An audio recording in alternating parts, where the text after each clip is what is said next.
بسم اللہ الرحمن الرحیم۔ نماز عصر کے بعد اس کلمے کو 3 بار پڑھنے سے جسم سے ہر بیماری جاتی رہتی ہے اور مرتے دم تک کوئی بیماری نہیں ہوگی۔ محترم ناظرین، اگر آپ عصر کی نماز کے بعد اس کلمے کو 3 مرتبہ سچے دل سے پڑھ لیں تو انشاءاللہ زندگی پر کوئی بیماری قریب بھی نہیں آئے گی، چاہے وہ کوئی خطرناک مرض ہو، چاہے لا علاج ہو، چاہے وہ کینسر ہو، شوگر ہو یا بلڈ پریشر ہو یا کوئی بھی بیماری کیوں نہ ہو۔ رسول پاک صلی اللہ علیہ وآلہ وسلم کے بتائے ہوئے ان مختصر کلمے میں اتنی برکت ہے کہ اللہ تعالیٰ کی رحمت سے جسم سے ہر بیماری کو نکال کر انسان کو مکمل تندرست کر دیا جاتا ہے اور پھر موت تک کوئی بیماری قریب بھی نہیں آتی انشاءاللہ۔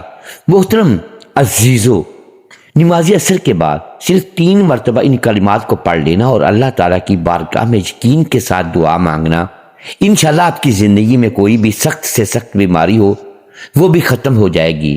ان کلمات کی تاثیر اس قدر زبردست ہے کہ انسان حیران رہ جاتا ہے کہ اتنے چھوٹے الفاظ میں اتنی بڑی تاثیر کیسے ممکن ہے۔ یہ کلمات بہت طاقتور ہیں اور ان کو اپنی زندگی میں ایک بار ضرور پڑھ لیں تاکہ آپ پر اللہ تعالیٰ کی خاص رحمت نازل ہو جائے اور جسم سے ہر قسم کی بیماری کا خاتمہ ہو جائے۔ یہ کلمات انسان کو نہ صرف بیماریوں سے محفوظ رکھتے ہیں بلکہ دل کو سکون عطا کرتے ہیں اور روح کی تازگی بخشتے ہیں۔ کلمہ کو پڑھنے والا اللہ تعالیٰ کی سفارش کا حقدار بن جاتا ہے اور وہ بیماری جو انسان کو برسوں سے تنگ کر رہی ہوتی ہے وہ چند دنوں میں ختم ہو جاتی ہے۔ محترم عزیزو، نبی پاک صلی اللہ علیہ وآلہ وسلم کی عمر مبارک جب 7 برس کی ہوئی تو آپ صلی اللہ علیہ وآلہ وسلم کی آنکھوں میں تکلیف ہونے لگی۔ آپ کے دادا حضرت عبد المطلب نے مختلف حکیموں سے علاج کروائے مگر کوئی فائدہ نہ ہوا۔ آنکھوں کی تکلیف بڑھتی گئی اور حضرت عبد المطلب بے حد پریشان ہوئے کہ آخر کیا کریں، کیا طریقہ اپنایا جائے، کیونکہ ہر دوا اور علاج ناکام ہو چکے تھے۔ اسے پریشانی کے عالم میں ایک جاننے والے نے حضرت عبد المطلب سے کہا، اے سردار مکہ، فکر نہ کریں، مکہ مکرمہ کے قریب ایک بازار ہے اور اس بازار کے ساتھ ایک طبیب کا گھر ہے جو نہایت قابل ہے، وہ دعا بھی دیتا ہے اور دم بھی کرتا ہے۔ اللہ تعالیٰ کے کرم سے جو بھی اس کے پاس جاتا ہے شفا پا لیتا ہے۔ ہم نے خود کئی مرتبہ اسے آزمایا ہے۔ حضرت عبد المطلب نے جب یہ سنا تو دل خوش ہو گیا اور فوراً نبی پاک صلی اللہ علیہ وآلہ وسلم کو لے کر اس طبیب یعنی راہب کے پاس روانہ ہو گئے۔ جب آپ اس کے دروازے پر پہنچے تو شام کا وقت تھا، دروازہ بند تھا۔ حضرت عبد المطلب نے وہاں موجود لوگوں سے اس راہب کے بارے میں پوچھا تو سب نے بڑی تعریف کی اور کہا کہ راہب کے ہاتھ میں بہت شفا ہے، جو بھی مریض کے پاس جاتا ہے دوائی بھی ملتی ہے اور دم بھی ہوتا ہے، اللہ تعالیٰ کے کرم سے وہ تندرست ہو کر لوٹتا ہے۔ محترم عزیزو، حضرت عبد المطلب نے جب یہ سنا تو فرمایا کہ اب وہ کہاں ہے؟ لوگوں نے بتایا کہ وہ تو اپنے گھر پر ہے لیکن دروازہ اب نہیں کھلے گا کیونکہ وہ کئی دن کے لیے عبادت میں مصروف ہو جاتا ہے اور دروازہ بند کر کے ایک مخصوص وقت تک باہر نہیں آتا۔ اس بار تو ابھی دروازہ بند ہوا ہے اور پتہ نہیں کب کھلے گا، بعض اوقات کئی مہینوں یا برسوں تک دروازہ بند ہی رہتا ہے۔ یہ سن کر حضرت عبد المطلب بڑے افسردہ ہوئے، دل میں سوال اٹھا کہ اب کیا کیا جائے۔ ابھی وہ سوچ ہی رہے تھے کہ اچانک اس مکان میں زلزلہ آ گیا، دیواریں ہلنے لگی، چھت لڑکنے لگی، یہاں تک کہ قریب تھا کہ وہ مکان گر جائے اور وہ راہب نیچے دب جائے۔ اسی خوف سے راہب فوراً باہر آیا۔ جیسے ہی وہ باہر آیا تو حضرت عبد المطلب کو دیکھ کر پہچان لیا کہ یہ تو مکہ مکرمہ کے سردار ہیں۔ راہب نے کہا، سردار کیسے آنا ہوا؟ حضرت عبد المطلب نے فرمایا، یہ میرا پوتا بیمار ہے، آنکھوں میں تکلیف ہے، کافی علاج کروایا لیکن آرام نہیں آیا، سنا ہے آپ دوا بھی دیتے ہیں اور دم بھی کرتے ہیں، مہربانی فرما کر شفا کی دعا کریں اور دعا بھی دے دیں تاکہ میرے پوتے کی آنکھیں ٹھیک ہو جائیں۔ راہب نے جب نبی پاک صلی اللہ علیہ وآلہ وسلم کے چہرے مبارک پر نظر ڈالی تو دیکھتا ہی رہ گیا۔ پھر وہ اندر گیا، غسل کیا، پاکیزہ لباس پہنا، خوشبو لگائی اور اپنے کمرے سے ایک پرانی آسمانی کتاب نکال کر لایا اور نبی پاک صلی اللہ علیہ وآلہ وسلم کے چہرے انور کو غور سے دیکھنے لگا۔ کبھی کتاب کو دیکھتا، کبھی چہرے کو دیکھتا، کبھی نظر صحیفے پر ڈالتے تو کبھی حضور کو دیکھتے، سارے اوراق کو بھی دیکھ لیا اور نبی پاک صلی اللہ علیہ وآلہ وسلم کو سر سے پاؤں تک دیکھ لیا۔ پھر یکدم قدموں میں گر گیا اور کہنے لگا اے نبی پاک صلی اللہ علیہ وآلہ وسلم، میں گواہی دیتا ہوں کہ آپ اللہ کے آخری نبی ہیں اور آپ کے بعد کوئی نبی نہیں آئے گا۔ محترم عزیزو، ابھی اعلان نبوت نہیں ہوا تھا مگر راہب نے اللہ تعالیٰ کی دی ہوئی معرفت سے پہچان لیا کہ یہی وہ نبی ہیں جن کے آنے کی بشارت ہمیں دی گئی ہے۔ حضرت عبد المطلب یہ سن کر بہت خوش ہوئے اور فرمایا اب اس کام کی طرف بھی توجہ دیں جس کے لیے ہم آئے ہیں۔ راہب نے فرمایا کون سا کام؟ حضرت عبد المطلب نے کہا میرے پوتے کی آنکھوں کا علاج کریں۔ راہب کی آنکھوں میں آنسو آ گیا اور کہا آپ نبی پاک صلی اللہ علیہ وآلہ وسلم کو لے کر میرے جیسے گناہ گار کے پاس آئے ہیں۔ آپ طبیب کو مریض کے پاس لے کر آ گئے، شفا دینے والے کو دعا مانگنے والے کے پاس لے آئے، مختار کو مجبور کے پاس لے آئے ہیں، نبی کو امتی کے پاس لے آئے ہیں۔ اے عبد المطلب، میں اپنی عبادت خانے میں بیٹھا تھا، اللہ تعالیٰ کی عبادت کر رہا تھا کہ اچانک میرا سارا مکان لرزنے لگا۔ اگر میں باہر نہ آتا تو مکان کے نیچے آ کر دب جاتا۔ اے سردار مکہ، تیرا یہ پوتا بڑی شان والا ہے، بڑی عظمت والا ہے، بڑے مقام والا ہے، ایک اس کے چہرے سے نور کے فوارے نکل رہے ہیں۔ کائنات کے یہود اس کے دشمن ہیں، اسی طرح لے کر اس کو نہ پھرا کرو، کہیں کوئی یہودی اس کو تکلیف نہ دے لے، اس کو اپنے گھر لے جاؤ۔ محترم عزیزو، حضرت عبد المطلب نے فرمایا آپ نے میری بڑی رہنمائی فرمائی، شکریہ، لیکن اصل مسئلہ تو اپنی جگہ رہا، جس مقصد کے لیے آیا تھا وہ تو حل نہ ہوا۔ تو راہب نے مسکرا کر کہا اے سردار مکہ، ان کی آنکھوں کا علاج خود انہی کے پاس موجود ہے، آپ کو پتہ ہی نہیں۔ فرمایا کہاں ہے علاج؟ راہب نے کہا سردار مکہ، نبی پاک صلی اللہ علیہ وآلہ وسلم کو لعاب شریف نکال کر ان کی آنکھوں میں لگاؤ، یہ بالکل ٹھیک ہو جائیں گے۔ عبد المطلب نے اسی وقت سرکار دو عالم صلی اللہ علیہ وآلہ وسلم کے منہ سے لعاب نکال کر آپ کی آنکھوں میں لگایا تو آپ کی آنکھیں مبارک اسی وقت ٹھیک ہو گئیں، جیسے کبھی دکھی ہی نہیں تھی۔ حضرت عبد المطلب بڑے حیران ہوئے، اس راہب کا شکریہ ادا کیا، چلنے لگے تو راہب نے کہا حضور شکریہ تو آپ کا کہ آپ نے مجھے سرکار کائنات کی زیارت کروائی ہے۔ حضرت عبد المطلب نے فرمایا کہ راہب صاحب، آپ کا دم بہت مشہور ہے، سنا ہے کہ آپ جس کو بھی دم کرتے ہیں وہ مریض اسی وقت ٹھیک ہو جاتا ہے۔ وہ دم کیا کرتے ہیں، وہ الفاظ کیا پڑھتے ہیں کہ جن میں اللہ نے اتنی تاثیر رکھ دی ہے؟ راہب مسکرا پڑا اور کہا حضور جب مریض میرے پاس آتا ہے تو میں اللہ تعالیٰ کی بارگاہ میں ہاتھ اٹھا کر کہتا ہوں یا اللہ تجھے آخری نبی کی عظمت کی قسم، تجھے اس کے پیار کا واسطہ، اس کی محبوبیت کا واسطہ اس بیمار کو شفا دے دے۔ پھر میں مریض پر دم کرتا ہوں، اللہ تعالیٰ بیمار کو شفا دے دیتا ہے۔ میرے محترم عزیزو، نبی صلی اللہ علیہ وآلہ وسلم نے اپنی پوری زندگی نہایت سادگی سے گزاری۔ آپ کی خوراک نہایت سادہ تھی۔ کسی بھی شخص کے اخلاق و کردار کا مطالعہ کرنا ہو تو اس کی عادت کے ساتھ ساتھ اس کے لباس اور اس کی گفتگو سے اندازہ لگایا جا سکتا ہے کہ وہ کس طرح کی زندگی بسر کر رہا ہے۔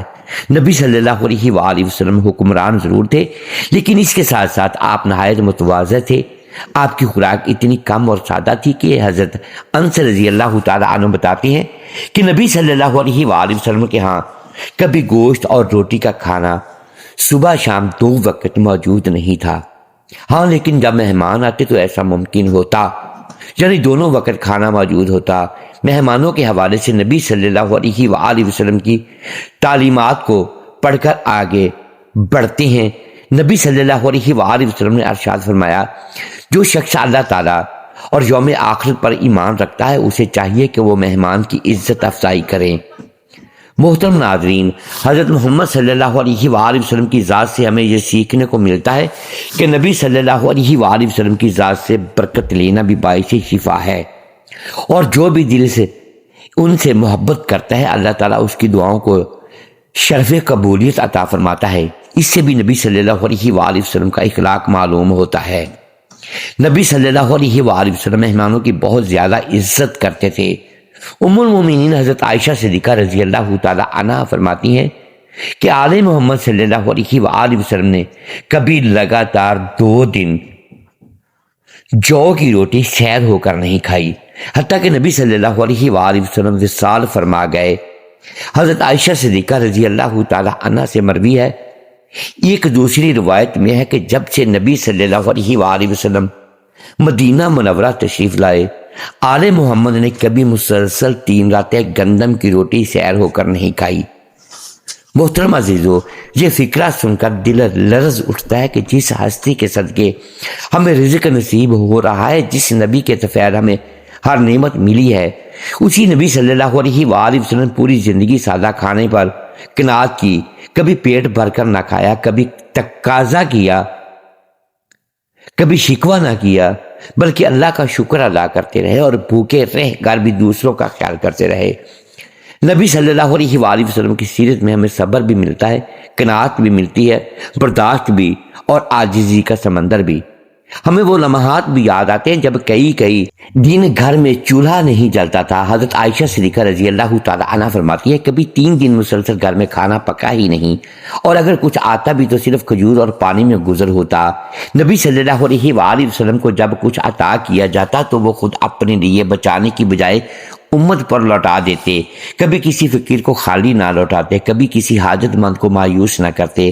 حضرت جعفر رضی اللہ تعالی عنہ فرماتے ہیں کہ نبی صلی اللہ علیہ وآلہ وسلم سے جب بھی کسی نے کچھ مانگا آپ نے انکار نہیں فرمایا۔ محترم عزیزو، آپ صلی اللہ علیہ وآلہ وسلم کا اخلاق نہایت بلند تھا۔ آپ صلی اللہ علیہ وآلہ وسلم نے کبھی کسی کو حقیر نہیں سمجھا، عزت دی، محبت دی، شفقت دی، اور یہی وہ خصلت تھی جس نے سخت دلوں کو بھی موم کر دیا، جس نے دشمنوں کو بھی دیوانہ بنا دیا۔ حضرت انس رضی اللہ تعالی عنہ فرماتی ہے کہ میں نبی صلی اللہ علیہ وآلہ وسلم کی خدمت میں 10 سال رہا، کبھی آپ نے مجھے اف تک نہ کہا، کبھی کوئی شکوہ نہ کیا، کبھی یہ نہ فرمایا کہ یہ کام کیوں کیا، یہ کیوں نہیں کیا۔ نبی صلی اللہ علیہ وآلہ وسلم کا چہرہ مسکراتا تھا، نرم لہجہ، نرم مزاجی اور محبت بھرا انداز آپ کی ہر بات کو دل میں اتار دیتا تھا۔ محترم عزیزو، جب ہم نبی صلی اللہ علیہ وآلہ وسلم کے ان اوصاف کو پڑھتے ہیں تو ہمیں اپنی زندگی کا محاسبہ کرنا چاہیے کہ ہم کتنے خود غرض ہو چکے ہیں۔ ہم ذرا سی بات پر لڑ پڑتے ہیں، ذرا سا مال آنے پر پکڑ میں آ جاتے ہیں، اور جب نعمتیں کم ہو جائیں تو شکوے شروع ہو جاتے ہیں۔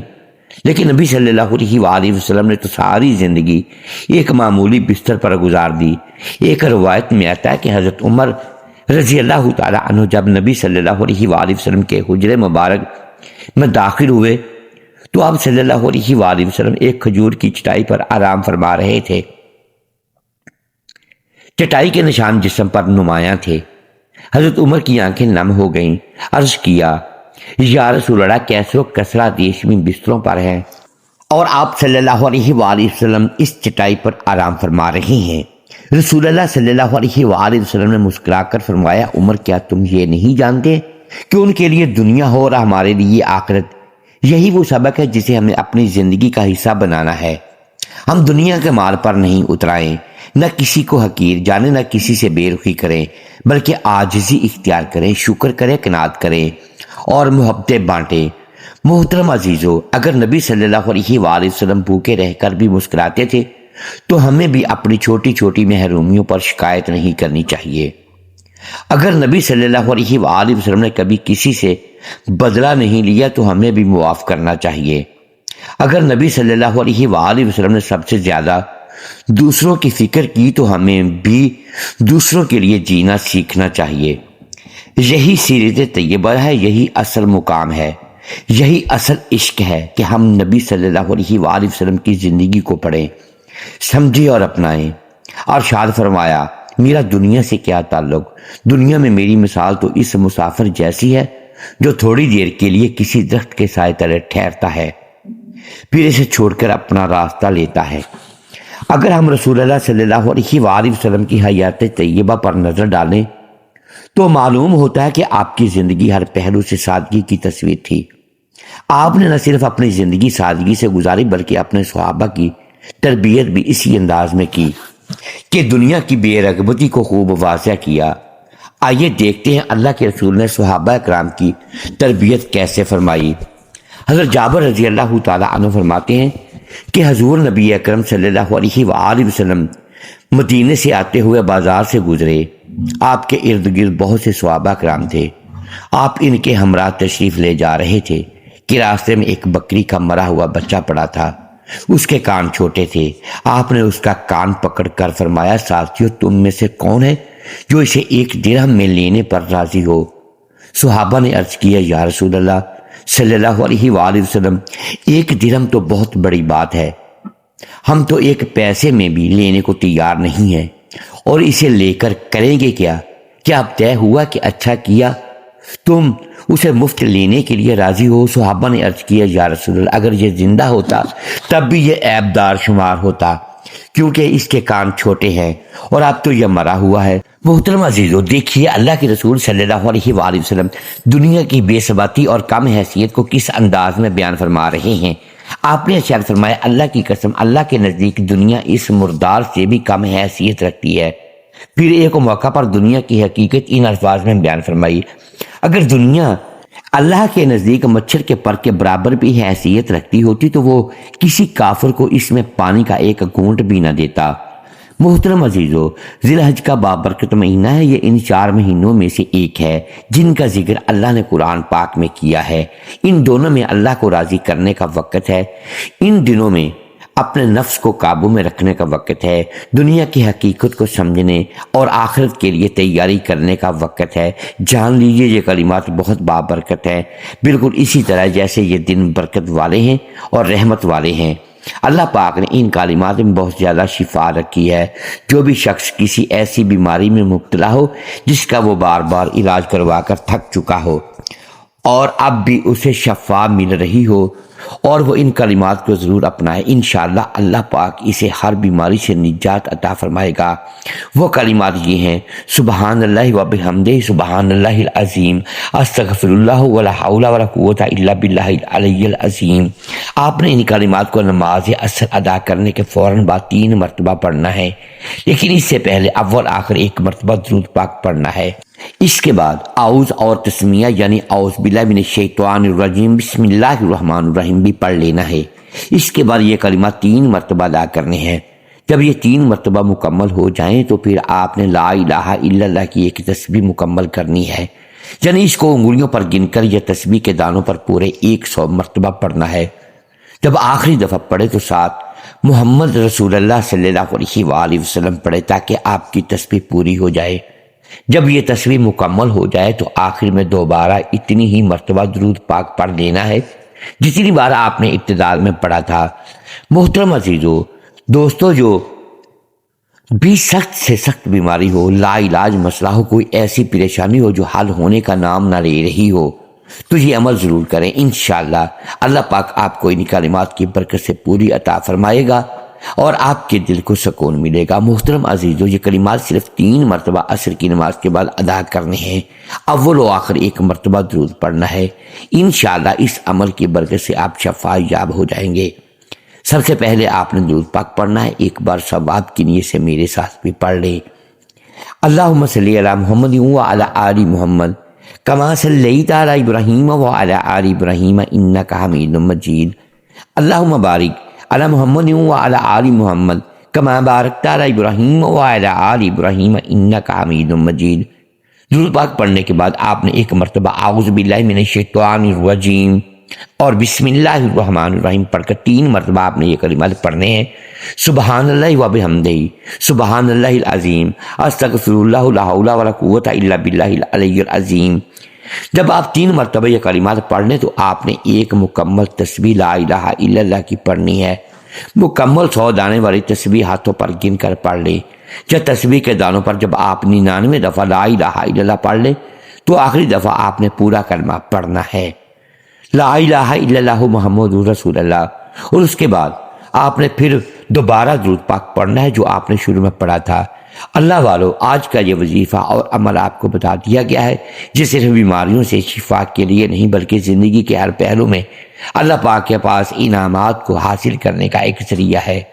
یہ وہ طاقتور کلمات ہیں جن میں اللہ پاک نے جسمانی بیماریوں کے ساتھ ساتھ روحانی بے چینی کے لیے بھی شفا رکھی ہے۔ ان کلمات کو جو شخص دل سے پڑھے گا اللہ پاک اس کے دل کو سکون عطا فرمائیں گے اور اس کے جسم کو ہر قسم کی تکلیف سے محفوظ رکھیں گے۔ یہ عمل نہ صرف عام بخار، درد اور جسم کی کمزوری، بلڈ پریشر، شوگر جیسے امراض میں مفید ہے، بلکہ جن بیماریوں کو ڈاکٹر لا علاج کہہ دیں جیسا کہ کینسر، دل کی تکلیف، گردوں کی خرابی، سانس کی بیماری یا دمے کی شکایت، ان سب کے لیے بھی امر عرش الہی سے شفا بن جاتا ہے۔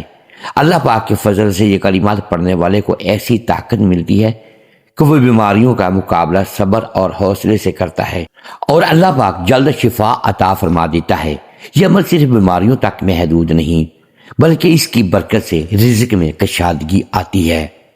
جو لوگ قرضوں میں ڈوبے ہوتے ہیں، جو رزق کی تنگی کا شکار ہوتے ہیں، جو چاہتے ہیں کہ ان کے گھر میں خیر و برکت ہو، تو اس عمل کو اپنی زندگی کا حصہ بنا لیں۔